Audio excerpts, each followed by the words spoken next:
ఈరోజు ఇండియాలో ఉన్న పెద్ద ఫైనాన్షియల్ ప్రాబ్లమ్స్లో ఒకటి ఏమిటంటే జనాలు అశ్రద్ధగా ఉన్నారని కాదు, అలా అని బద్ధకంగా ఉన్నారని కాదు, ఇంకా ఖచ్చితంగా చెప్పాలంటే జనాలకి డబ్బుని సరిగ్గా మేనేజ్ చేయడం ఇష్టం లేదని అసలే కాదు.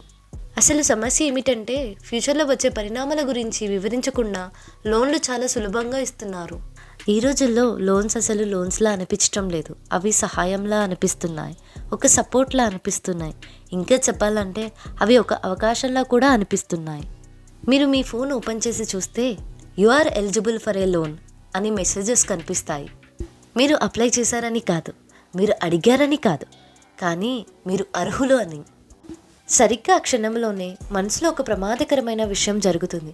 మనకి అర్హత ఉందని, అంటే మనం సేఫ్ అని జనాలు అనుకుంటారు.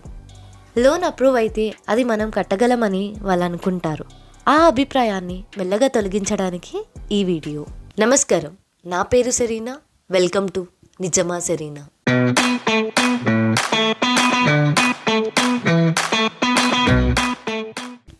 మనం ఇప్పుడు ఈ విషయాల గురించి మాట్లాడుకుందాం. లోన్స్ ఇంత సులభంగా ఎలా అయ్యాయి? తక్కువ సాలరీ ఉన్న వాళ్ళే ఎందుకు ఎక్కువ ఇబ్బంది పడుతున్నారు? లోన్ సెటిల్మెంట్ని జనాలు ఎలా తప్పుగా అర్థం చేసుకుంటున్నారు?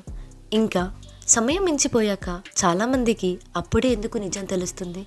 ఇది ఒక మోటివేషనల్ వీడియో కాదు, ఇది మీ మీద అరిచి చెప్పే సలహా కాదు, ఇది ఒక ప్రశాంతమైన వివరణ.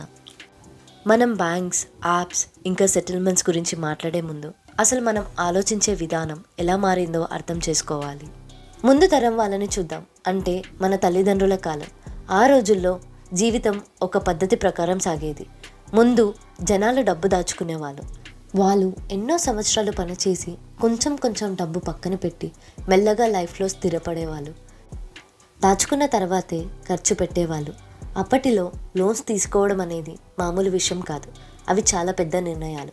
జనాలు కేవలం కొన్ని ముఖ్యమైన కారణాలకు మాత్రమే లోన్స్ తీసుకునేవాళ్ళు.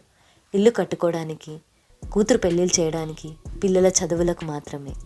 వీటికి కూడా లోన్స్ మొదటి చాయిస్ కాదు, అవి చివరి మార్గం. కుటుంబాలు డిస్కస్ చేసుకొని బంధువుల సలహాలు ఇచ్చేవాళ్ళు. జనాలు మళ్ళీ మళ్ళీ అడిగేవాళ్ళు, వేరే దారి ఏదైనా ఉందా అని. అప్పంటే ఒక భయం ఉండేది, ఇంకా ఆ భయం నిజంగా మంచిదే. అది జనాల అవసరం లేని ఇబ్బంది నుండి కాపాడేది. ఇప్పుడు మెల్లగా నేటి తరాన్ని చూడండి, ఆ పద్ధతి పూర్తిగా మారిపోయింది. ఈరోజు ఎలా ఉందంటే ముందు లోన్, తర్వాత సేవింగ్స్, అది కూడా కుదిరితే.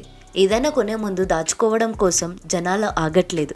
వాళ్ళు ముందు కొనేస్తున్నారు, తర్వాత ఎలా కట్టాలో ఆలోచిస్తున్నారు. ఈ మార్పు ఎందుకు వచ్చింది? ఎందుకంటే మన శాలరీ పెరిగే దానికన్నా లైఫ్ స్టైల్ని ఇంకా వేగంగా ప్రమోట్ చేస్తున్నారు కాబట్టి. శాలరీ మెల్లగా పెరుగుతుంది, ఇంక్రిమెంట్స్ చాలా తక్కువ ఉంటాయి, ఉద్యోగాలు స్థిరంగా ఉండవు, ఖర్చులు పెరుగుతున్నాయి, కానీ లైఫ్ స్టైల్ ఎక్స్పెక్టేషన్స్ మాత్రం చాలా వేగంగా పెరుగుతున్నాయి.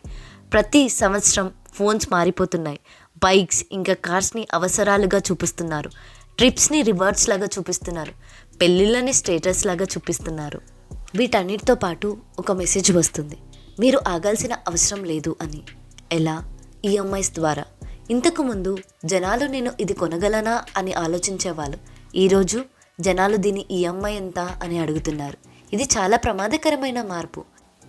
ఎందుకంటే మీరు ఈఎంఐస్లో ఆలోచించినప్పుడు మీకు పూర్తి విషయం కనిపించదు, మీకు మొత్తం ఖర్చు కనిపించదు, మీకు ఫ్యూచర్లో ఉండే ఇబ్బందులు కనిపించదు. అప్పు అనేది మామూలు విషయం అయిపోయింది. ఎప్పుడైతే అప్పు మామూలు అయిపోయిందో జనాలు దాన్ని ప్రశ్నించడం మానేస్తారు. ఈ ఆలోచన విధానంలో వచ్చే మార్పే తర్వాత జరిగే అన్నిటికీ పునాది. లోన్ అప్రూవల్ అంటే అసలు అర్థం ఏమిటి? ఇప్పుడు లోన్ అప్రూవల్ గురించి మాట్లాడుకుందాం, ఎందుకంటే ఎక్కువ కన్ఫ్యూజన్ ఇక్కడే మొదలవుతుంది.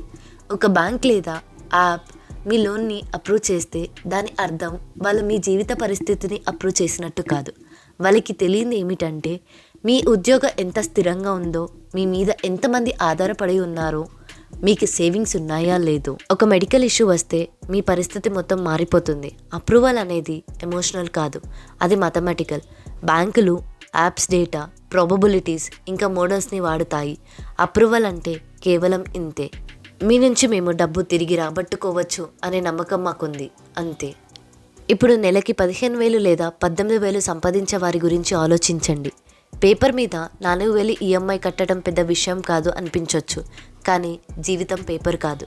జీవితంలో రెంట్ ఉంటుంది, తిండి, కరెంటు బిల్, ట్రాన్స్పోర్ట్, కుటుంబ అవసరాలు, అనుకోని ఎమర్జెన్సీస్. ఒక చిన్న డిస్టర్బెన్స్ చాలు అంత తలకిందులు అయిపోవడానికి. అయినా సరే లోన్స్ అప్రూవ్ అవుతూనే ఉంటాయి. ఎందుకంటే సిస్టమ్కి డిస్టర్బెన్స్ గురించి పట్టింపు లేదు. దానికి కావాల్సింది ప్రాబబిలిటీ మాత్రమే. ఇక్కడే విషయాలు ప్రమాదకరంగా మారుతాయి. ఇంకా ఇక్కడే మనం కొంచెం నెమ్మదిగా ఆలోచించాలి. తక్కువ శాలరీ ఉన్న వాళ్ళకి బఫర్స్ ఉండవు, ఎమర్జెన్సీ ఫండ్స్ ఉండవు, బ్యాకప్ ఇన్కమ్ ఉండదు, సులభంగా అమ్మగలిగే ఆస్తులు కూడా ఉండవు. కాబట్టి వాళ్ళు లోన్లు తీసుకున్నప్పుడు ఏమీ తప్పు జరగదు అనే నమ్మకంతో వాళ్ళ నెలవారీ స్టెబిలిటీ మొత్తాన్ని పందంగా వేస్తున్నారు. అది చాలా రిస్క్తో కూడిన పందెం. ఇంకా ఇక్కడ ఒక చేదు నిజం ఉంది. సిస్టమ్కి ఈ విషయం తెలుసు. తక్కువ ఇన్కమ్ ఉన్న వాళ్ళకి లోన్స్ అప్రూవ్ అయ్యేది వాళ్ళకి సేఫ్ అని కాదు, కానీ రిస్క్లో లాభం ఉంది కాబట్టి వాళ్ళు టైంకి కడితే వడ్డీ వస్తుంది, ఆలస్యం చేస్తే పెనాల్టీ వస్తాయి. వాళ్ళు కట్టలేకపోతే సెటిల్మెంట్ ద్వారా కొంత డబ్బు వసూలు అవుతుంది. ఎలా అయినా సిస్టమ్ నిలబడుతుంది, కానీ అప్పు తీసుకున్న వారు నిలబడలేరు. చాలామంది ఒకటికి మించిన లోన్స్ తీసుకోవాలని ప్లాన్ చేయరు. అది చాలా మామూలుగా మొదలవుతుంది. ఒక ఈఎంఐ భారంగా అనిపిస్తుంది. ఖర్చులను మేనేజ్ చేయడానికి క్రెడిట్ కార్డ్ వాడుతారు. పాత లోన్ని తీర్చుకోవడానికి ఇంకొక లోన్ తీసుకుంటారు. జనాలు ఇది టెంపరరీ మాత్రమే అని వాళ్ళే చెప్పుకుంటారు. కానీ అప్పు ఎప్పుడూ టెంపరీగా ఉండదు. మెల్లగా జనాలు మొత్తం అప్పు గురించి ఆలోచించడమే మానేస్తారు. వాళ్ళు తర్వాత వచ్చే ఈఎంఐ గురించి మాత్రమే ఆలోచిస్తారు. ఇక్కడే క్లారిటీ పోతుంది. జీవితం పేమెంట్స్ డేట్స్ చుట్టూ తిరగడం మొదలు పెడుతుంది.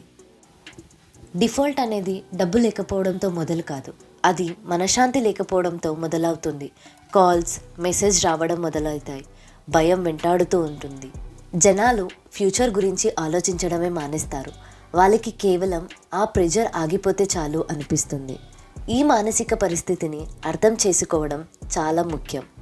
ఎందుకంటే సరిగ్గా ఈ సమయంలోనే లోన్ సెటిల్మెంట్ అనేది పరిచయం అవుతుంది. లోన్ సెటిల్మెంట్ గురించి సరిగ్గా తెలుసుకుందాం. లోన్ సెటిల్మెంట్ ఒక సొల్యూషన్లా అనిపిస్తుంది, ఎందుకంటే అది సమస్య తీరిపోతుందని మాటిస్తుంది. కానీ సెటిల్మెంట్ అంటే మీరు బాగా చేశారు అని కాదు.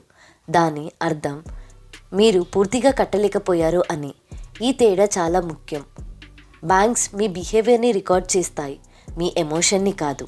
సెటిల్మెంట్ మీ క్రెడిట్ హిస్టరీలోనే 7 సంవత్సరాల పాటు ఉండిపోతుంది. 7 సంవత్సరాలంటే చాలా పెద్ద కాలం. ఆ 7 సంవత్సరాలలో జీవితం బాగుపడవచ్చు, శాలరీ పెరగచ్చు, బాధ్యతలు పెరగచ్చు, కానీ గతం అలాగే రికార్డ్ అయి ఉంటుంది. సెటిల్మెంట్ అకౌంట్ని క్లోజ్ చేస్తుంది, కానీ పరిణామాలను క్లోజ్ చేయదు. సెటిల్మెంట్ వెంటనే రిలాక్స్గా అనిపిస్తుంది. కాల్స్ ఆగిపోతాయి, ప్రెజర్ తగ్గుతుంది, మనస్సు ప్రశాంతంగా అవుతుంది. కానీ తర్వాతే మీరు ముందుకు సాగడానికి ప్రయత్నించినప్పుడు మీ గతం నిశ్శబ్దంగా ఎదురవుతుంది. బ్యాంక్స్ అరవవు, వాళ్ళకి కేవలం రిజెక్ట్ చేస్తారు. వివరణ ఉండదు, చర్చ ఉండదు. ఆ నిశ్శబ్దమైన రిజెక్షన్ పాత కాల్స్ కంటే ఎక్కువ బాధపెడుతుంది.